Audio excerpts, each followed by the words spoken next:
Hello and welcome to In Conversation with the history holders of the American Dance Therapy Association, a project made possible by the Marian Chace Foundation. My name is Dr. Jacelyn Biondo. When I first conceived of making these videos, I hoped to capture the words of the women who studied with the firsts in our field: Marian Chace, Trudy Shoup, Mary Whitehouse, Alma Hawkins, Blanche Evan, and Liljian Espenak. What culminated in the process was an opportunity to have these women share their stories and their memories in their own words, and to capture these parts of history for future generations. Thank you for joining us, and I hope you enjoy our conversations.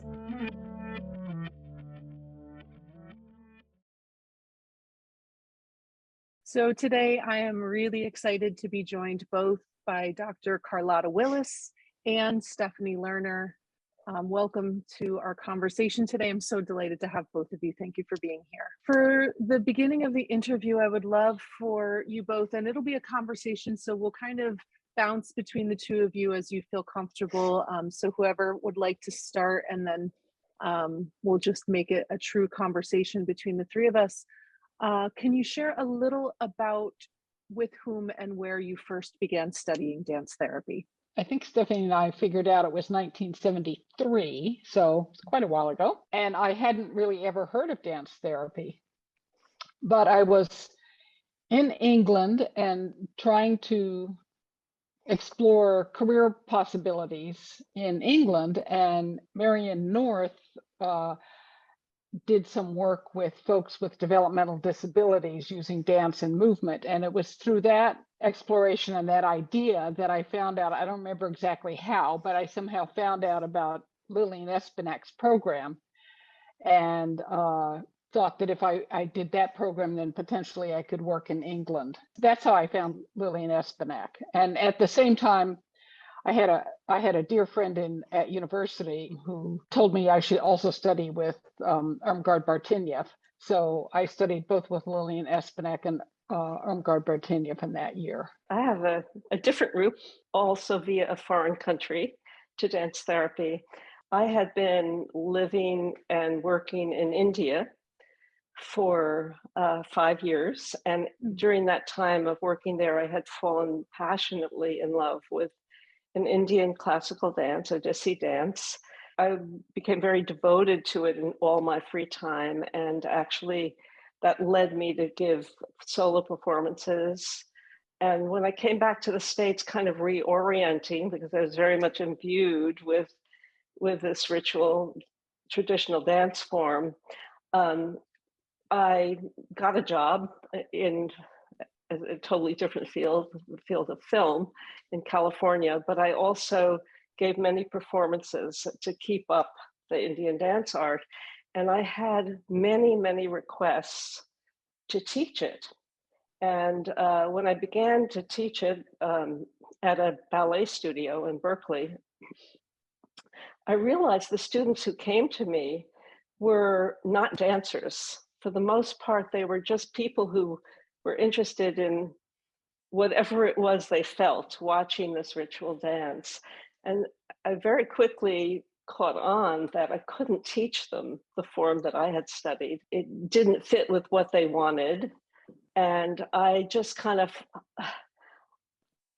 by the seat of my pants, gave them what I thought they were looking for, which was kind of ritual movement, expressive movement, emotional expression, and also a very strong exchange within the group of exploration of why were they so drawn to this dance that was so different from the Western dances that might have been available.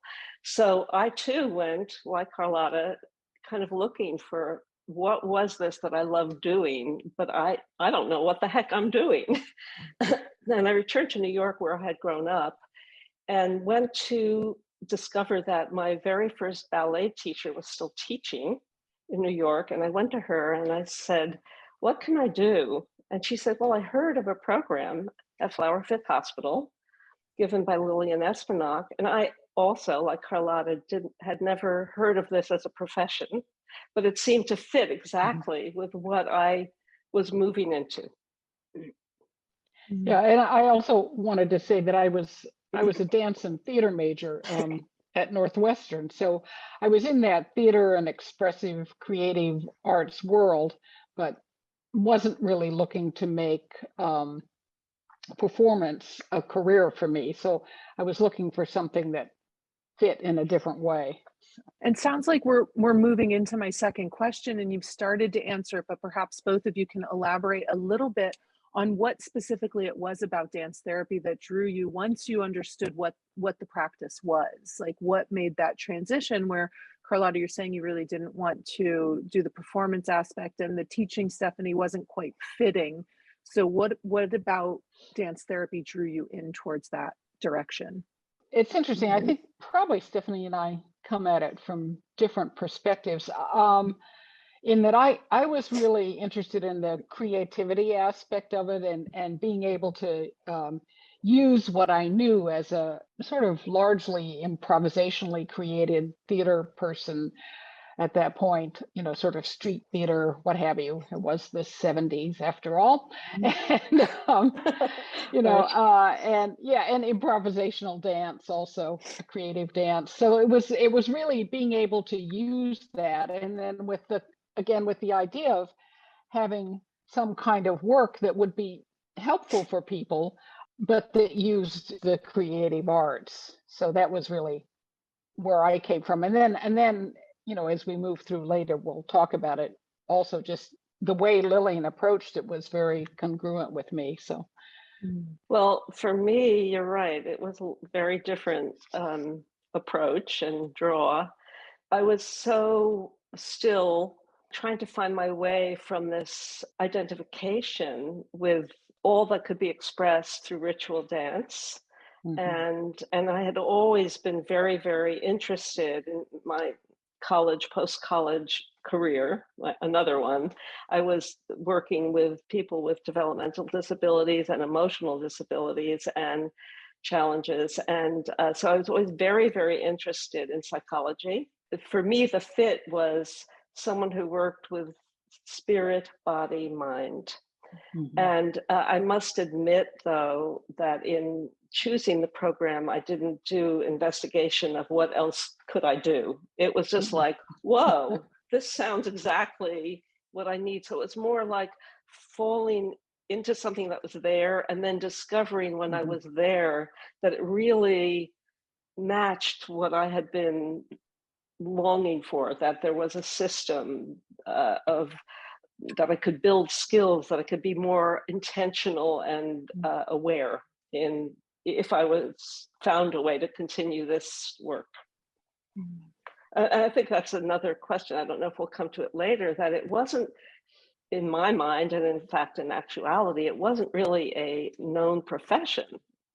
It was more like, it was something that fit me. And then I discovered, well, this really could become a way of working and living. So this brings us then to Liljian Espenak specifically, and I'm hoping that you can share a little bit about what it was like and what your experience was studying under her. That's a big question. Yeah, I know.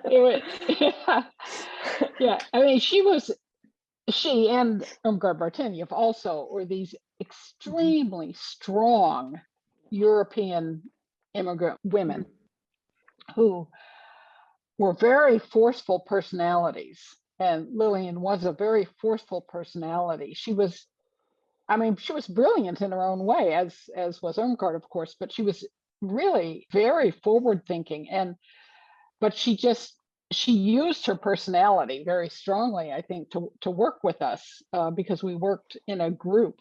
She really created a group with us and worked with us as who we were. It was not dry exposition of facts. It was an experiential program.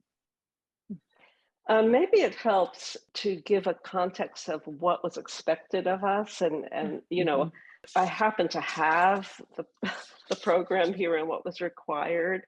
So you said 1973, but it was a full year program. So it was 72 September through 73 June. It was at Flower Fifth Hospital. I guess I seem to remember a dance studio. So maybe we went to the dance studio downtown, Carlotta, I don't remember.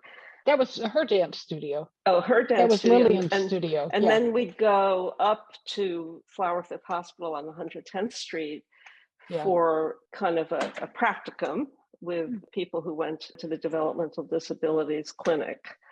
So I'm going to just read off in case this is of interest. It was 32 weeks, 15 hours a week, history of dance as therapy, principles of dance therapy, psychology and sociology, ancillary therapies, clinical activities at the hospital, direct patient experiences at the hospital, supervision, and papers. Papers were principles and effects of dance therapy, history of dance as therapy, case history on individual patient, leading groups in dance therapy, diagnosis tests for movement, and selection of music for dance therapy. So that, I mean, we could fill that in with more details. Carlotta was talking about us as a group.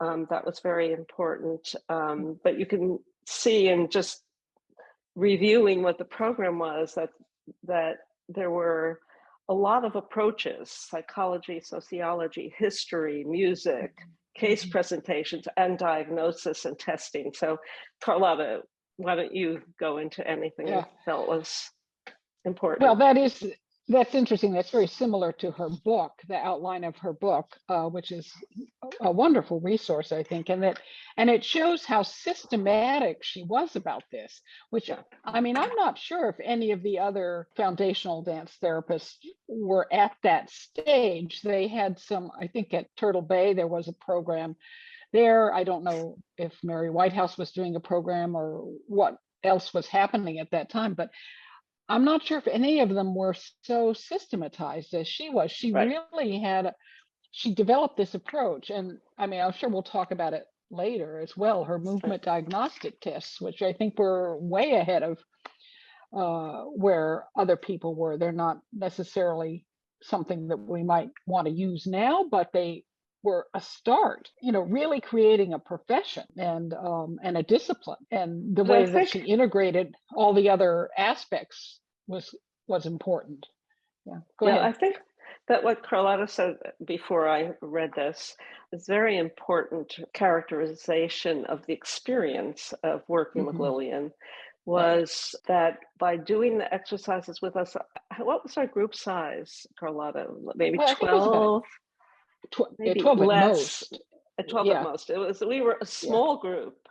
Yeah. So when we were doing exercises, for example, one that stands out for me is we each took a mask or chose a mask that was expressive of something about ourselves. And I remember I chose a mask of an old person. I was young then. And we danced out in front of each other the experience of wearing that mask and and then we would break up sometimes in dyads and later come back as a group to discuss it. It challenged us to be very personal in our experience and psychological. It was only possible for me. It was a very genuine experience. I don't remember holding back because she engendered trust in the group. There was a very nice sense of we could trust Lillian and we could trust each other. So I credit that to her mentorship and guidance. That's very true what you're saying, Stephanie. It was a very personal experience. It wasn't an academic experience. I mean, it was academic, but it was also very personal. Is there something specific about Lillian's teaching, either content-wise or stylistically, that stands out to both of you? Or Carlotta, also please feel free to bring in Irmgard as well into the conversation. Well, they were pretty different, I think, in the way that they taught. I mean, Irmgard was not as personal, really, in that way. I mean, Irmgard wasn't trying to work with us psychologically, really. She really worked with us on a movement level, and that is very personal, but she didn't work with the psychological aspects so as much as Lillian did. And Lillian really, she was trying to develop us as dance therapists, as therapists. So she was really helping us to get in touch with our emotions through movement mostly, not so much through verbal processing, although we did do some of that, but really through the movement experiences, helping us to see who we were and how we operated. And she, worked with us to evolve us into people who could function in a therapeutic relationship. I think she presented them as an array of tools. We would attend lectures by Alexander Lowen, who did bioenergetics. Carlotta, am I right that we also were trained by Marino in psychodrama, or is that a distortion? I don't know, but let's pause. I don't think Marino, yeah. I seem to associate it with that time, but I might have done that on my own. For me, what was really a whole new train of open to a tool chest, a wonderful tool chest that proved later in my own work as a dance therapist, was using music. And she really did enable us in many different exercises and experience to understand how music could have a profound effect on people that we might in the future work with, and how it could kind of bring a group together or be a prompt for opening up, strengthening, expansion, attunement, awareness. And I thought that was very wonderful and special. And I never would have discovered that on my own, I don't think. Yeah. Her music was very important part of her theory, I think.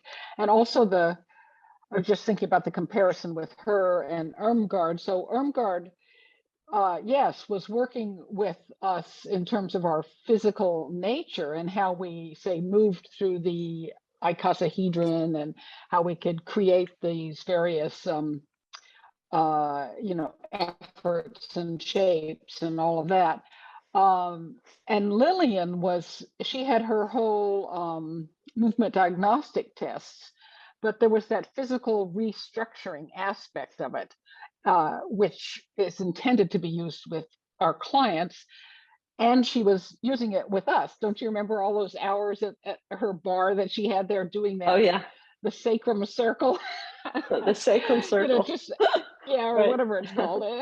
and the circle, and then just, the wheel, I think. The wheel, yeah. And then, like the working with our walks and understanding, what was then a bit more of a one-to-one correspondence between a person's physical nature and their psychological nature, which I don't think necessarily holds. Looking at a way a person's walking or a way a person's holding their head and looking to the psychological underlayment of that or character of that. Yeah. And that's, like you were talking about Lowen, that was what was being explored then as well. And I later did a lot of study in bioenergetics as well. And that was really there was a sense that you could really diagnose from looking at the physical person. And personally, I don't think that really completely holds. There are some things, there's definitely are messages there and there's information there, but I don't think that you can make a strict correspondence and make a chart or anything like that. So, in listening to all the things Carlotta has contributed, I would maybe summarize the experience with Lillian, and what she offered in her program was a really rigorous program that gave us all the opportunity to become more attuned to ourselves and become aware of our own way that we express ourselves in movement and our own even emotional pocketbook, let's say, and how, that's not a good word, but anyway, getting us more attuned, and also then an array of tools to use with other people, and then using that attunement to be thoughtful about the interventions we would choose. Right. Understanding them deeply in ourselves. which was very, in a way, I guess, very advanced. I mean, later on, I went on to get a, professional counselor license and marriage family counselor and all kinds of different licenses I got on top of that training. And when you're in the psychology academic field, that is one of the ways that you get trained, is to write papers about your family of origin, write papers about your moods and your feelings and imbalances and how you've dealt with them and resilience and that kind of stuff. And in a way, she intuitively, I think, felt this was important and captured it in her program. I mean, I don't know if this is straying from the particular question, but you're talking about music, music and dance styles.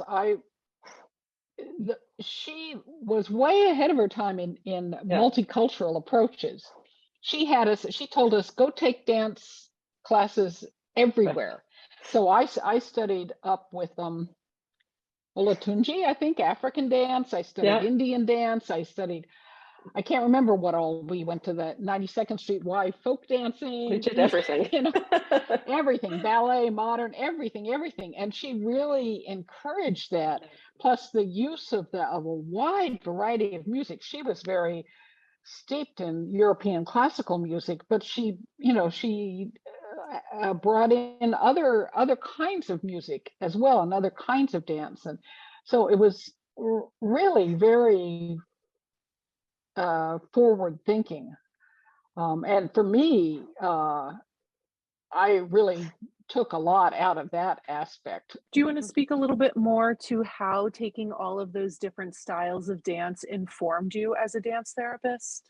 Well, just in the sense of being able to meet lots of people wherever they are, just the understanding of varieties of movement. And then it's also something I got very interested in with Irmgard Bartenieff's work with the Choreometrics Project, looking at dance style and culture, how dance is used in the culture and how it impacts the shape of a person's life, really, and how just movement, the dance and the movement and the person's lifestyle are of one piece. So, I mean, I always used a wide variety of music, and then I taught for many years. I taught Labanalysis at both Lesley University and also Antioch University, and I would always use a wide variety of music, and just to help students break out of their, sort of patterns.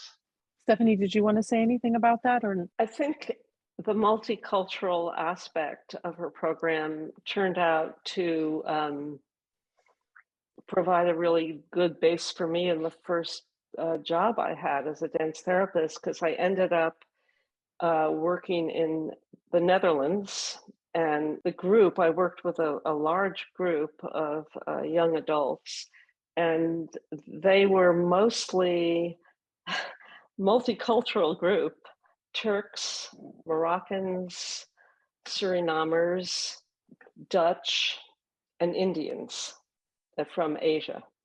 So having had that background personally, my personal life, having worked in another culture, but also from the program, I feel that I knew that I felt very comfortable to bring in music from different cultures in my work. And I showed also, taking Lillian's methodology, I asked them to show me and teach me about what was done in their culture with music and dance on celebratory moments. And so I think I might not have considered using that if I hadn't had the training. I don't know, because, but I'll attribute that to Lillian. Okay. So I would like to ask if you have a fondest memory of your time studying dance therapy that you'd like to share. We have the answer for that, probably. We do. I love that you're both giggling about it. I love that. we're laughing because see, we used to New York City in the early 70s was not necessarily the safest city, and but Steffi and I, being young, basically, we would meet on the west side and walk across the park to the east side, and for class, which probably people would recommend that we not do at that time. But we did it. It was early in the morning, and we developed a very deep friendship. So basically, the fondest thing is our friendship. That really is true. Yeah, that's really true. Yeah. Yeah, I mean, frankly, fond and Liljian Espenak are not words I would use in the same sentence. Just because she was, she was a dear person, yes. She was a taskmaster. She was a taskmaster. She was very strong and reserved in some ways. Yeah. I don't remember knowing much about her personally. Not really, no. No, not really. No, she was always a little, yeah. But the relationship with the group as a whole, I think, was something that was very meaningful. And then some of the work with the clients that we worked with was quite meaningful. I'm not sure I completely understood. In fact, I know I didn't understand what I was doing, but it was meaningful. And then also for me, her encouragement to study everywhere and everything. Those are very fond memories for me, studying with Olatunji up on 125th Street and African dance, and and then the Indian dance and everything. It was just that whole milieu that was there. I don't know how much it had to do with the 70s and the stage we were at in life, but also I felt like it was a time of very broad exploration of dance, of everything. I seem to remember being introduced to Pilates then for the first time. I had never heard of Pilates. I mean, there were all kinds of new things happening in New York City. I studied with Eric Hawkins and Mary Anthony from Martha Graham. Yeah, Mary Anthony. I mean, just the Graham, Cunningham Studios. I studied with Cunningham. I mean, it was like it was. Me too. Yeah. We were kind of supported. Do everything. Do it. And we did. Right. Yeah. No, that's true. There was, and at the what was called then the Dance Notation Bureau, the Pilates and also Feldenkrais, all that was brought in, and it was all very new. So that was all very exciting, and it was accessible. It was very accessible. I mean, Bonnie Bainbridge Cohen is a old dear friend of mine back from those times. So there was all of that too. That just at the beginning of her work, that was very new. She was developing that. So yeah. Sounds like such an exciting time to be memories. a mover, right? Such an exciting time with so many opportunities to just really immerse yourself in the body and in all of the different ways the body moves and learns and expresses and communicates. And it sounds like you both had such a rich experience, an expansive experience in that way. I love that. And it was New York, and it was the 70s, right? Everything kind of fell into place there. Right. Yeah. So thinking about, I'm trying to think which way I want to take this. So we'll go into this. This is kind of a big question, but if you can find some salient points to talk about what you would say the essence of dance therapy is as you understand it from studying under Liljian Espenak.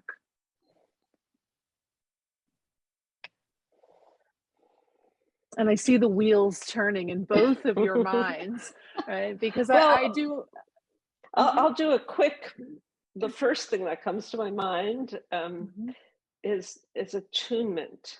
The word attunement, attunement to self, attunement to others, attunement to a person's movement, their mood, their expressive, their where they're constricted, and using the tools that were studied to find a pathway to enable the kind of changes that would enhance a person's life. Yeah, and I think for me, it's really using the whole person, the body, and just using the whole person in interaction and understanding, in creating understanding.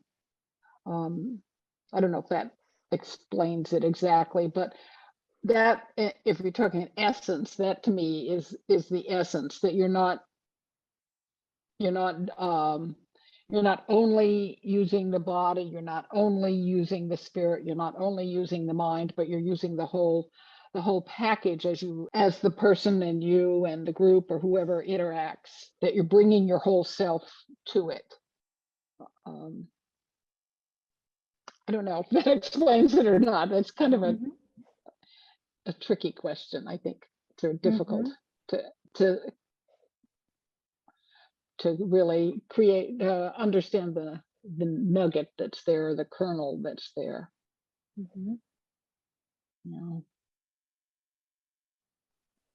It's one thing that makes me worry about this move to digital therapy and remote counseling, which was really just coming to fore as I left the field of counseling. Because while you can see the person and you can see their movement, you don't feel it. There's just much more when you're there and you're in the room and you're moving together, even if you're moving just a small amount. I mean, I did, when my first job as a dance therapist was at what was then called the Fernald State School for what was then called mental retardation, but developmental disabilities. And I had one client there who was a woman who had, I think she was cognitively fine, frankly, but she had severe cerebral palsy, and our dance therapy sessions consisted of a finger, basically. But it was very meaningful and impactful, I think. So it was really, again, working, she was there, I was there, our presence, our full embodied presence was there, and it didn't really matter how much we were moving. So, yeah. Yeah, absolutely. I did a very cursory glance, which I hadn't ever thought of doing, just knowing we'd be interviewed, at what's happened to dance therapy in Holland, because when I moved there in 73 and got a job, it didn't exist. No one had ever heard of it, although in Germany and throughout Northern Europe, Rudolf Steiner's eurythmy was kind of well known as his own movement format for creative expression that was linked to developmentally appropriate ages, was taught in schools. But so anyway, I did a cursory glance at what does it look like now, and it's very prevalent in Holland. It's a certified course, but it seems from a very quick glance to be much more movement exercise therapy. So I would say for me, that just highlights for me what my understanding and wish for dance therapy to always include, which is creativity and being more comfortable in one's own body and in one's own life and making the most of it, which I think if you're a dance therapist trained with a focus on strengthening, and it's really a different, very different approach. Although I'm sure strengthening, there was also a relationship, and you being a dance therapist probably use the experience in a very therapeutic way. Yeah. But if you're focused on being movement therapy, right. and thus the interesting difference in words about what this is. I mean, Liljian called the program psychomotor therapy. Psychomotor, yeah. Psychomotor. The psycho is in there. So you both started moving towards the, I believe, final two questions in your answers. So I'm going to take a step back with both of those. And let's start with this idea. Stephanie, you had started discussing like what's important and what you're seeing in change. And in my opinion, the field of dance therapy is at a place of shift. And I think there's some really, really amazing parts of that are happening. And I think change is inevitable. And so we are going to shift. And I would like to know what each of you would like to see carried on into the future from what you know, your wisdom, your practice, your knowledge, and the history of dance therapy. Like, what would you like to, what remains important that you would like to see held on to?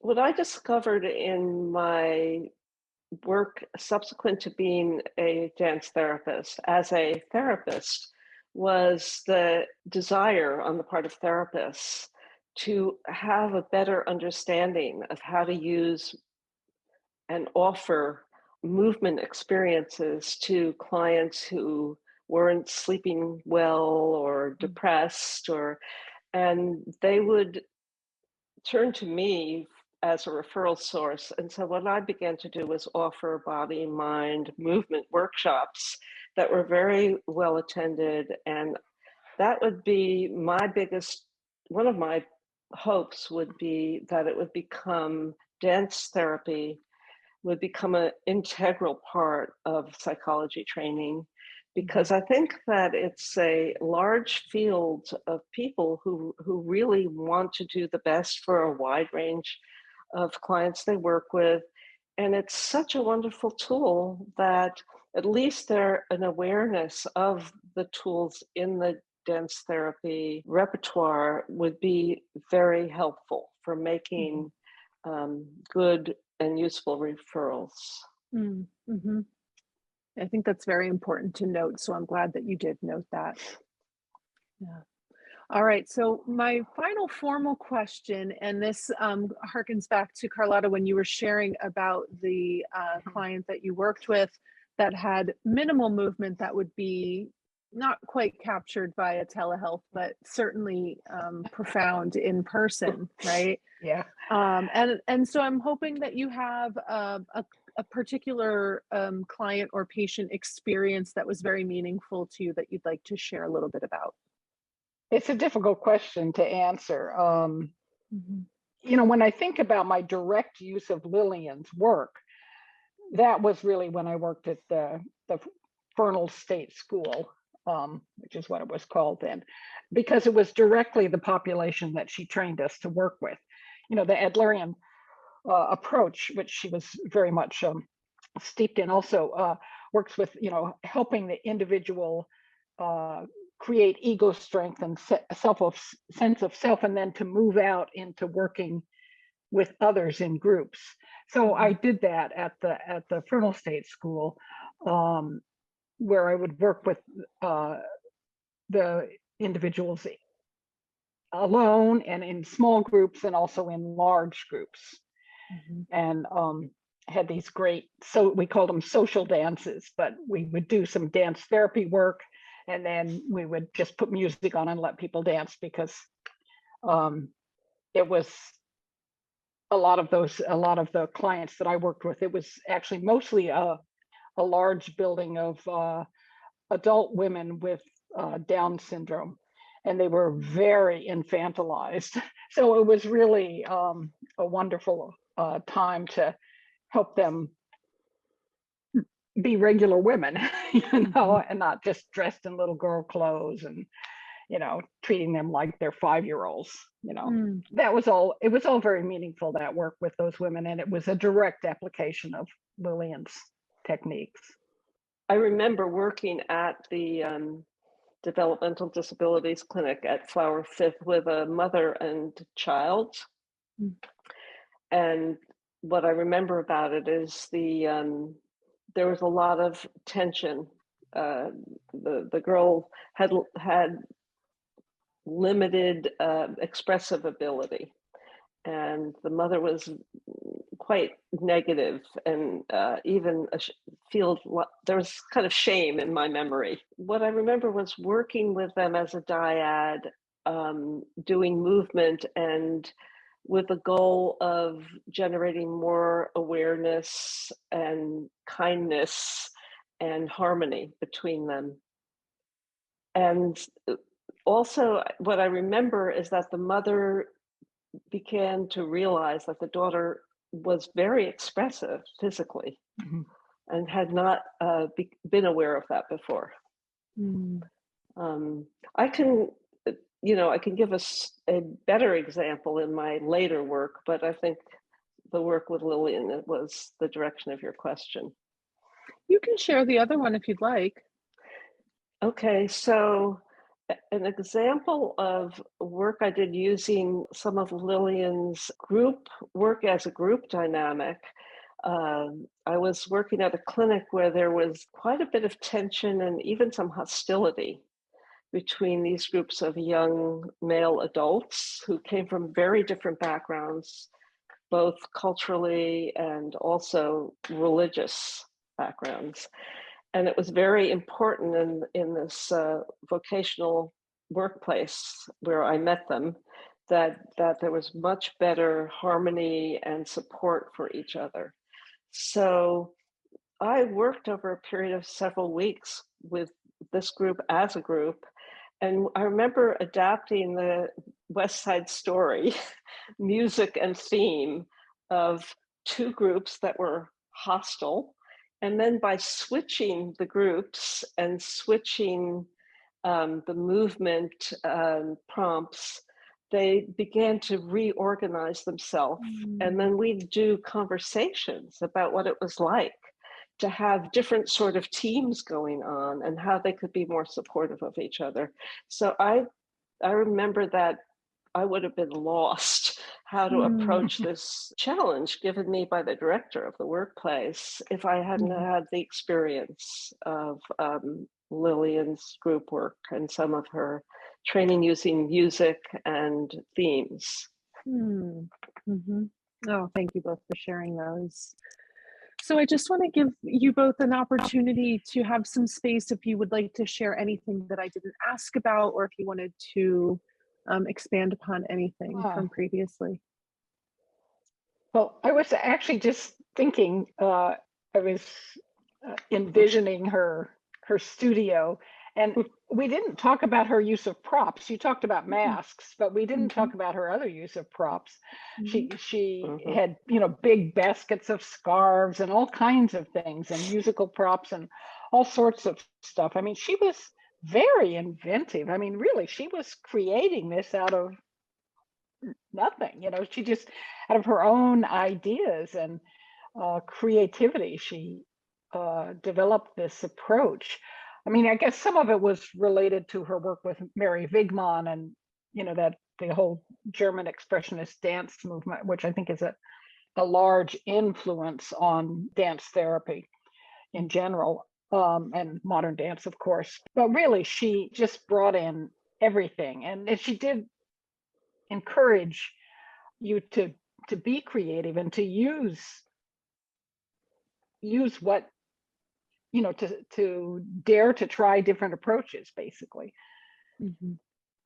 Oh, I love that you said that, because I think, it makes me think, why did I, when I no longer was in the field, decide to create a program for the blind here, where I currently live, and I was retired. And I bought some scarves and I went to this clinic and I said, if there are any people who, I just arranged it. And, it came from probably that sense that Lillian gave us. You see a need and you have the space and energy and want to do it. You have so many gifts being a trained dance therapist to offer, even in retirement. Right, that's great. That's great. I think that's really, really true. As a dance therapist, that training is invaluable. That and also my theater background. It's like just the ability to be spontaneous, to improvise, to create comes in handy all the time. Right? And I have another thought now. The kind of fractured world we live in where everyone's aware of, can we talk about this or that with he and she and they? It's we're all aware that there's a danger zone sometime around people we don't know. And I feel like for the younger generation, I can say that now, to be able to take the way that dance therapy and just putting on the music, as you did in your works at some point, putting on the music and have people come together and dance. Our world needs this. Our world needs spaces in social places, in clubhouses, where people could just get together non-verbally and express to each other comfortably and in a relaxed way. I see this as so much needed to be injected in now in our culture in a en masse way. It would be so wonderful. I couldn't agree more. I think a dance floor is a cure for a lot of disputes and a lot of ailments, right? And I keep saying, because the ADTA conference has been online for the past 2 years, and I just keep saying we need to get together, we need to heal together, we need to dance and express and receive one another in that nonverbal and authentic and spiritual and genuine way that we know to do as dance therapists. So I'm so glad you brought that up. Yeah. And you mentioned dance therapy conferences. I did see Lillian at a couple of them. And once she said to me, of all the students in that class, I never thought you would be the one who would still be here. I'm like, yep, it's me. I'm still here.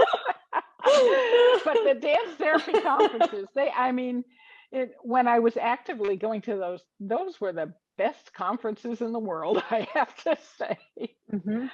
Yeah. All right. So, speaking of the movement and the bringing us together through movement, I know this is not the same virtually as we've spoken about, but to just close our time together, I'd like to invite you both to do a little movement. The three of us can just move together. We can stay seated or stand. How nice. Yeah, I love that. Good. I better stay seated. I'll just follow along, so we can just have some space to move together for about a minute. Okay. Beautiful. Whenever whoever would like to start us off, and we'll just be together. Yeah, we could just.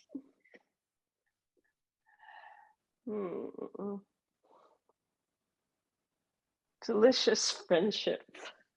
Yes.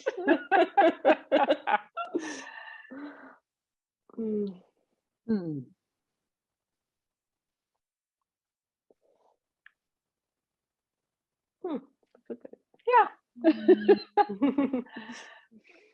Dr. Carlotta Willis and Stephanie Lerner, thank you so much. I think this was a really beautiful experience to have the both of you together, sharing all of your memories and knowledge and wisdom about your time with Liljian Espenak, and the beautiful relationship that the two of you have fostered through dance therapy that remains.